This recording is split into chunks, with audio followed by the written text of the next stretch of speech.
Hai, Assalamualaikum dan salam sejahtera. Jumpa lagi kita pada PDPR kita hari ini.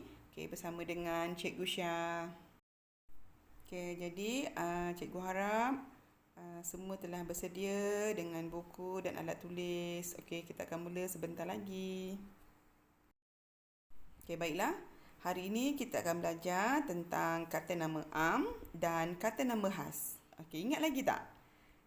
Kata nama am dan kata nama khas ni awak pernah belajar semasa di tahun 1 dan tahun 2. Baik.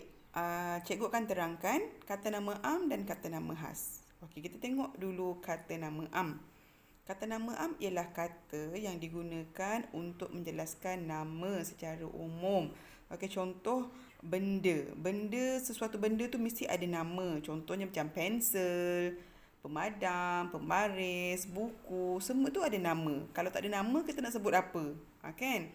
Seterusnya kata nama khas merujuk kepada sesuatu benda, orang, haiwan, tumbuhan dan tempat yang khusus.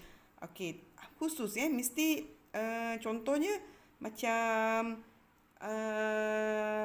Hospital Tunku Jaafar. Bila kita sebut Hospital Tunku Jaafar, kita tahu hospital tu ada satu saja di Seremban. Baiklah, ciri yang kedua untuk kata nama am perlu ditulis dengan huruf kecil kecuali ditulis di awal ayat. Contoh macam perkataan yang cikgu nak guna ni ialah kerusi. Sekiranya kerusi itu berada di awal ayat, maka mesti ditulis dengan huruf besar. Kalau perkataan kerusi itu berada di tengah ayat, maka ditulis dengan huruf kecil. Contoh ayat cikgu ialah kerusi itu sudah patah. Jadi kerusi itu berada di hadapan, maka perlu ditulis dengan huruf besar. Kalau kata nama khas pula, kata nama khas ni walaupun berada di tengah ayat, di hujung ayat mesti ditulis dengan huruf besar. Tak kira lah mana terletaknya perkataan tersebut, mesti ditulis dengan huruf besar. Seterusnya kita tengok kumpulan-kumpulan dalam kata nama am. Terdapat manusia, tumbuhan, haiwan, tempat, benda. Ada banyak sebenarnya kata nama am. Tempat, padang, kantin, sekolah, balai polis, hospital, itu semua kata nama am. Begitu juga dengan benda. Telefon bimbit, televisyen, pen, pemadam. Banyak kategori-kategori untuk kata nama am. Sekarang kita tengok pula kata nama khas. Sama juga ada kategori-kategorinya. Jadi cikgu keluarkan kategori orang. Contoh di sekolah kita ada Puan Fuziah. Kita punya guru besar. Di sekolah Seremban 2A, guru besar kita ada seorang je, Puan Fuziah. Kemudian kita ada Datuk Siti Nurhaliza. Siapa tak kenal dengan Datuk Siti Nurhaliza kan? Ada seorang je dekat Malaysia ni. Kat dunia ni ada seorang je Datuk Siti Nurhaliza. Nampak tak cara cikgu menulis, cara cikgu type nama, kata nama khas bagi orang. Semua perkataan pada awalnya huruf besar. Macam binatang. Binatang ada si belang, sang kancil, si comel, sang bedal, si jalak. Kalau kamu ada baca buku cerita kanak-kanak, sang bedal ni merujuk kepada buaya. Si jalak ni ayam jantan. Si belang ni harimau belang. Sang kancil tu memang daripada dulu kita tahu kan cerita sang kancil. Kalau ada kucing kat rumah, ada kucing nama kamu Comot ke, Comel ke, itu kata nama khas bagi binatang. Kalau benda, kita tengok Toyota. Kereta ayah kamu, kereta apa? Honda.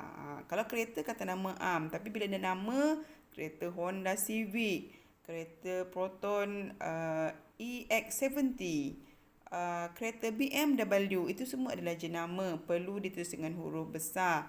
Di rumah ada penapis air Kowe, di rumah ada telefon bimbit, jenama iPhone, itu semua adalah jenama, perlu ditulis dengan huruf besar. Baiklah, cikgu harap semua sudah faham apa itu kata nama am, apa itu kata nama khas, cara menulis. Okey, cikgu harap semua dah jelas. Okey, jadi kita akan ke aktiviti seterusnya. Baiklah, sekarang cikgu nak kamu buka buku aktiviti jilid 1, halaman 5. Okey, tulis hari dan tarikh pada hari ini. Okey, cikgu akan terangkan apa perlu kita buat. Okey, baiklah. Pada muka surat 5 ini, okey, diminta kenal pasti kata nama am yang terdapat dalam gambar. Kemudian kita bina ayat. Okey, sebelum tu cikgu dah bantu. Cikgu dah bulatkan ada 8 benda yang terdapat dalam gambar. Okey. Kalau ikutkan ada banyak lagi, tapi kita ambil yang mana kita rasa kita boleh bina ayat. Okey. Yang pertama, okey, alat tu ialah namanya alat penyiram. Okey, yang kedua, ada 2 kat situ, sarung tangan ataupun baja. Yang ketiga, kucing ataupun bola. Okey, yang keempat, kereta sorong. Okey, nombor 5, alat tu namanya cangkul. Okey, nombor 6, yang dia pegang macam garfu tu namanya garfu tanah. Nombor 7, gunting pokok. Dan nombor 8, basikal. Okey. Baiklah, kita dah kenal pasti ke 8 benda yang ada nama. Okey, kata nama ada 8 dalam tu, cikgu dah bantu. Okey. Sekarang ni tugas kamu adalah bina ayat berdasarkan kata nama yang cikgu dah bulatkan tadi. Okey, senang je. Kamu hanya pilih 5 sahaja. Okey, terpulanglah pada kamu, cikgu dah bagi 8 kan. Pilih 5 sahaja. Okey, contoh nombor 1 Nombor 1, kita tengok gambar tu, yang pegang tu ialah perempuan. Okey, kalau kita tengok gambar tu, perempuan tu orangnya besar. Jadi, kita andakan itu adalah ibu. Okey, apa ibu sedang buat? Okey, ayat ni macam ni. Ibu sedang menyiram anak pokok menggunakan alat penyiram. Okey, dapat? Okey, untuk nombor 2, cikgu pilih baja. Okey, cikgu rasa tengok gambar nombor 2 tu, lelakinya muda. Jadi, cikgu andaikan itu adalah anak. Okey, kita beri nama ataupun kita letak abang. Okey, abang sedang menabur baja di atas batas. Ataupun abang menggunakan sarung tangan untuk menabur baja. Okey, baiklah. Seterusnya, kamu boleh pilih mana-mana kata nama am, okey, dan bina ayat. Okey, tak perlu ayat yang panjang kerana ruang jawapan ni adalah pendek. Jadi, kamu boleh bina ayat tunggal ataupun ayat yang ringkas. Ada subjek, ada predikat. Okey, boleh? Okey, cikgu juga mahu kamu buat latihan pada halaman 6. Yang ini ialah kata nama khas. Okey, tengok gambar dan pilih jawapan yang diberikan. Okey, cuma cikgu nak ingatkan, pastikan tulis dengan betul. Pada permulaan perkataan tersebut, mesti ditulis dengan huruf besar.